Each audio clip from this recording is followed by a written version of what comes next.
Have you ever caught yourself looking at someone who just seems so completely comfortable in their own skin and felt a little jealous, or maybe even a little resentful, or maybe you just feel like you're living your life based on who someone else thinks you should be rather than who you truly are? Not who you want to be, not what makes you feel good, but what's expected. You see, our brains are wired to seek belonging and safety. We learn early in life to internalize the expectations of others as a way to feel safe, and we tend to carry those rules along in life whether they fit who we are or not. And let's face it, maybe, just maybe, that someone holding all those expectations is you. So this week, we're diving into shoulds. Those often invisible pressures of societal norms, the self-imposed rules we place on ourselves, and the outside expectations, even from the people who care about us, that we absorb without even realizing it, and that can leave us feeling like we're not sure if the person we're being is the real us. I want to explore how no longer shoulding on ourselves could be one of the most powerful acts of self-compassion that we can make, and how we can start making little changes that bring us closer to who we really want to be. So let's dig into that.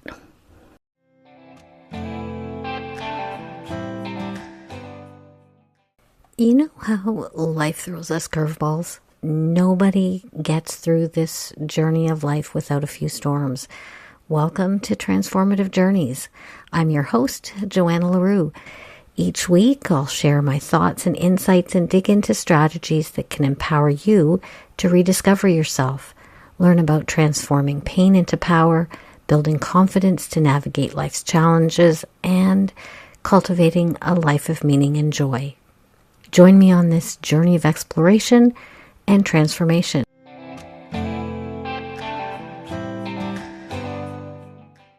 Welcome back to Transformative Journeys with Johanna. I'm your host, and I have spent years of my life shoulding on myself.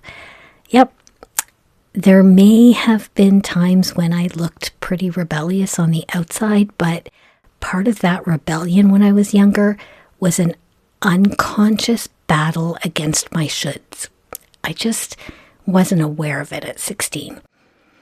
The insidious thing about shoulds is that they don't pull out a neon sign and announce themselves. They don't kick in the door yelling, "Hey, what the hell are you doing? This isn't who you are." They sit quietly on your shoulder, whispering things like they'd be prouder of you if you, or if they knew that about you, they'd be so disappointed. Or you would make everyone happy if you would just, or even you should be more like blank, whoever. Or sometimes they're kind of a reversal, like you shouldn't dress like that. Nice people don't do or think that way. Or girls do this and play with that, and boys do this and play with that. So without even really realizing it, we start pretty young measuring our worth against and following rules in a rule book that we never agreed to. With rules that can make us wonder what's wrong with us, why our feelings are so out of sync with what should make us happy, and why these truths make us feel like we're living a bit of a lie.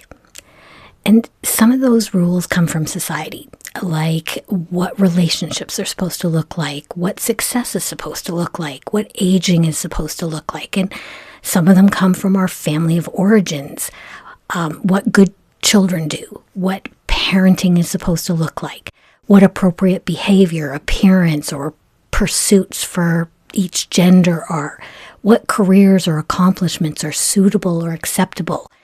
But like I said, some of these internal chains that we cobbled together all by ourselves by assimilating them into who we feel we should be in order to be accepted, liked, or loved, we've internalized them so deeply that they feel like truth, even if they're wrong for us. Most of our shoulds aren't things where we consciously developed.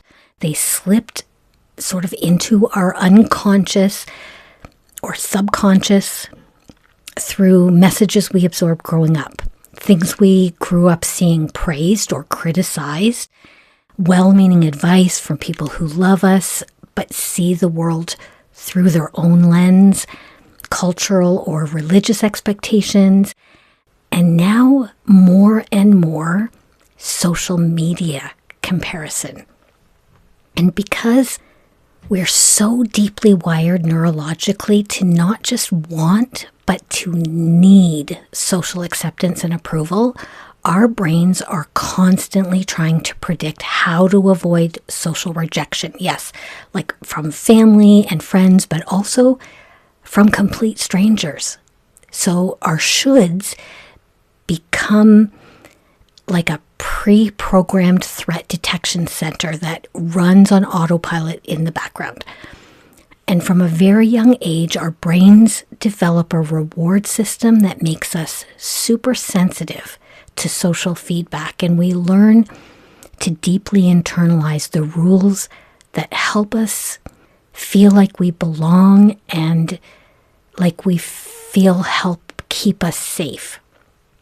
So if approval, love, or security felt conditional, if I do this, they'll approve, or if I don't do that, they'll be happy, our nervous system learns to adapt our unconscious behavior to fit that narrative, and it eventually just becomes our norm.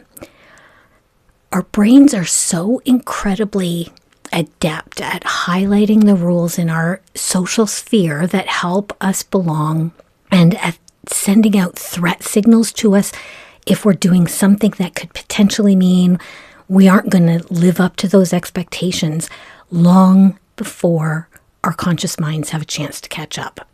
But just because those old internal scripts help us feel safe and accepted at one point doesn't necessarily mean we need to follow them for the rest of our lives. We can learn to identify our own definition of success, fulfillment, happiness, because there's no universal right or wrong, one size fits all definition of any of those things, of anything really. And when we begin to replace the I should in our internal dialogue with it would make me happy to, something starts to begin to shift. And we don't have to be loud or rebellious or overhaul our entire perspective in order to start training ourselves to be more aligned with what makes us feel more, I hesitate to use this word because it's getting so trendy, but authentic, more really at home in our own skin. It does start, though, with allowing ourselves to begin to define our own ideas and feelings around what success, fulfillment, happiness, and meaning are for us. To start giving ourselves permission for it to be okay when those ideas and feelings are different from what other people expect of us. No radical acts of rebellion, no jumping all over the feelings of other people is required. Just paying attention to how our decisions about what we do and don't do, how we behave or don't behave, what we believe about ourselves or don't believe, and then small choices, tiny moments of self-permission that not only give ourselves permission to be different than what's expected of us, but they teach us that a little bit of discomfort is actually okay. It's not a saber-toothed tiger waiting in the bushes to kill us. And the truth is, many of those little choices won't even be noticed by anyone else because people are honestly paying way less attention to us than our self-centered selves think they are. And you know what? Even noticing that you're shooting on yourselves is a pretty powerful step forward. So let's step into the discomfort for a minute, because some of the decisions we might make are going to be noticed by some people. Some of the people in our lives have lived quite comfortably with our shoulds firmly in place. It made them feel safe when you did what they expected. So inevitably, some people aren't going to like it when you stop shooting on yourself. You might feel judgment. Some people are going to be confused by these changes in you. You might even encounter some resistance, and a few might even start trying to sabotage your attempts to become more authentic to yourself by seeding doubt or even by getting angry. Are you sure you're making the right decision? Do you realize how difficult you're being? Forget putting a muzzle on self-judgment. You might need to put a muzzle on the opinions of others. And I will never advocate callously, consciously hurting someone else for no other reason than to cause them discomfort or pain. But I believe strongly that other people's opinions about me are none of my business, especially when it's rooted in their discomfort with me being myself rather than having caused anyone harm. Because really, opinions can be formed on the basis of fact, logical reasoning, or more often than not, emotional reactions. When someone has a bad opinion of me for no other reason than they don't agree with how I live my life and the decisions I make that allow me to live, my life, it might sting a little. It might even, leave a bruise for a while. But I think of them kind of like growing pains. The price of giving myself permission to be me. A me that tries to act with kindness and compassion, but a me that's also learning to go with what I feel is right for me instead of what I should do to make others feel secure. But let me tell you about what else you'll get when you stop shooting on yourself. Because authenticity creates a ripple effect that doesn't just touch you. It extends to touch others who will learn to feel safe being themselves around you. You're going to develop deeper self-trust.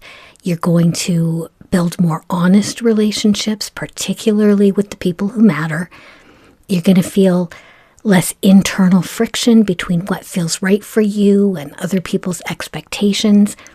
And you'll start to feel a sense of ease that comes with no longer feeling like you're performing for other people's comfort. And how's that for powerful? Listen, I don't have all the answers to anything. I'm learning how to do my life as I go along, just like you are. What I do have for you are some tools that can help you build your resiliency muscles, help soothe your nervous system when some of this stuff gets really uncomfortable, and just help a little when life gets a little much.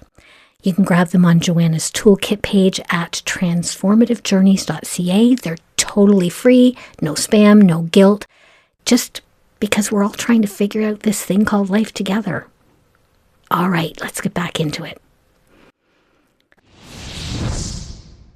So how do we start deconstructing the shoulds and begin to move towards living a life that's more in alignment with what gives us happiness and fulfillment? Let's start with a simple but insightful exercise. Take a minute to think about something in your life that feels maybe a little pressured, or something that you do or a way you behave only because others expect it of you. Phrase it something like this: I'm supposed to do, act, feel, whatever, because blank. Then dissect the shit out of that statement. Ask yourself, why? Why do I do that? Ask yourself, who says? Where did this belief come from? Does this really make me feel good about myself, or does it make me feel approved of and safe? And does it align with my inner values, or does it stem from other people's expectations? There is an enormous difference between I want this, or I feel like this, and I feel like I should want this, or I feel like I should feel like this. One feels like inner truth, the other feels like obligation. And guess what? Your body knows the difference, even if you don't consciously know it.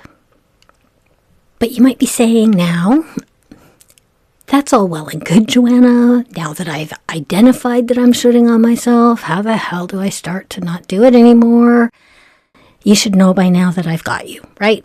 All right. First of all, baby steps. You know, I am a firm believer in baby steps. No need to burn your life to the ground or move to a yurt in order to begin to make profound positive changes to your inner world. Unless, you want a yurt, in which case, no judgment here. They're kind of cute. Anyways, one of the biggest impacts is going to be in just being aware of your should feelings. When you notice yourself doing something that feels like obligation as opposed to true because you really want to, pause and ask yourself, am I doing this based on my values, or am I doing it out of fear, guilt, or comparison? You don't need to fix it right now. Just start paying attention to it. Second, check in with your body. It knows how you feel way before your brain connects an actual thought to that feeling. Does what you're doing or going to do cause a heavy chest, an ishy stomach, tight shoulders? Feelings in your body are often clues that a feeling of should might be overriding what you really feel right is, or feel is right for you. Begin separating your values from external expectations. You can try asking yourself, if nobody was watching, judging, expecting me to do this, would I still choose to do it? Being true to yourself lives where choice and values meet, not where approval is the reward. The fourth is to start questioning the source of the feeling of obligation. Not all shoulds are bad, but many are outgrown as we get older. Think about, back to that exercise. Who taught me this? How old was I when I learned this? And does it still apply to me as an adult? Does it actually fit with my life now? Growing up or just plain growth often means we can safely and confidently retire some of the old rules.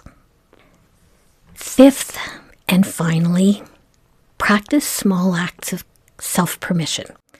Small is almost always a good place to start when it comes to growth. Ask yourself regularly, does this choice feel like I'm driving or like someone else is at the wheel? Say no to something that feels like obligation as opposed to what feels right for you without explanation. I say this over and over again. No is a complete sentence. And if you really feel like you need to add to it, no thank you is more than enough. Wear what feels comfortable and suits you instead of what someone told you is acceptable. Of course, as much as I'd like to, some days that doesn't necessarily mean you can wear your pajamas to work, but, we can dream. Really, building our truth happens through tiny, consistent permissions that we give ourselves. Living within your own truth, truly living authentically, often feels uncomfortable at first. I know I sure as hell struggle with it still. More around some people than around others. And that's because our brains are really, really good at over-anticipating disapproval and equating that anxious anticipation with being unsafe. But discomfort doesn't equal wrong. It's a side effect of unlearning preconditioning. And not everyone's going to get your choices or your changes. Sure, understanding is always nice, but betraying yourself to get it, that's not. All right, if you have a notebook or paper handy, here are some reflection prompts for you. Go ahead and journal them out, take them on your next walk with you, but always make it kind and ask yourself, where in your life are you shoulding on yourself? When do you find yourself living your life according to others' expectations instead of by choice? And what might change if you gave yourself permission to choose differently, even in one small area of your life? This week I talked about how many of us often should on ourselves, and why it's in our wiring to be more concerned about what others think of how we live our lives than about being comfortable with who we really are or who we really want to be. As we wrap up, I want to leave you with this final thought. Living in a way that's true to yourself isn't about being louder, bolder, or, God forbid, just plain obnoxious. It's about being less at war and a little bit more at peace with yourself inside. You don't have to become authentic to yourself overnight, and you don't do it all at once and then stay that way forever. Those internal scripts are etched way too deep for that. It's something we have to practice. We're going to drift off course, probably often, but we're paying attention now. So we can catch it, pay attention to it, and then recalibrate. It's kind of like a muscle that gets a little stronger the more you use it. Thank you so much for being here with me today. Come say hi on Instagram at transformativejourneys.joanna or visit my website, say hi there. Did you know that I do an enhanced version of this podcast on YouTube? I'm not quite ready to go live on video for this yet. I will. But in the meantime, I'm creating this for you with on-screen prompts, beautiful visuals, and a more immersive experience. Head over to my YouTube channel, Transformative Journeys, so you can watch it now. Got an idea you'd like to hear me talk about? Leave a message and you might see it in a future episode. And last, of course, you know that hitting the subscribe button, tapping the bell, the like, whatever it is on your platform helps get my show noticed, right? I'll make you a deal. You tap it, I'll keep dropping the best of what's in my heart and my slightly sarcastic soul so we can keep learning together. Until next time, this is Johanna reminding you that it doesn't matter if you fall. What matters is how well you bounce. This is Transformative Journeys. See you next time.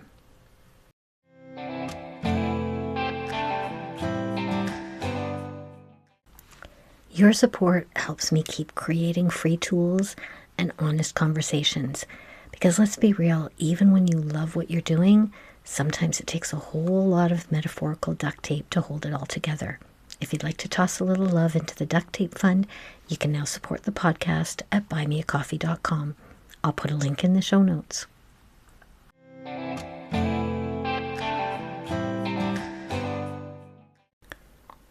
Just just wanted to throw in a disclaimer. This podcast is for entertainment and informational purposes only and should not replace the advice of a medical or mental health expert.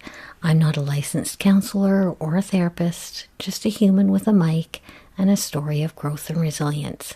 No degree, no fancy letters after my name. I'm a full-time student at the School of Hard Knocks, University of Life, where I figure I'll graduate when I take my last breath. In other words, I'm just Johanna, a fellow human being on my journey through this thing called life, and your concierge on this transformative journey.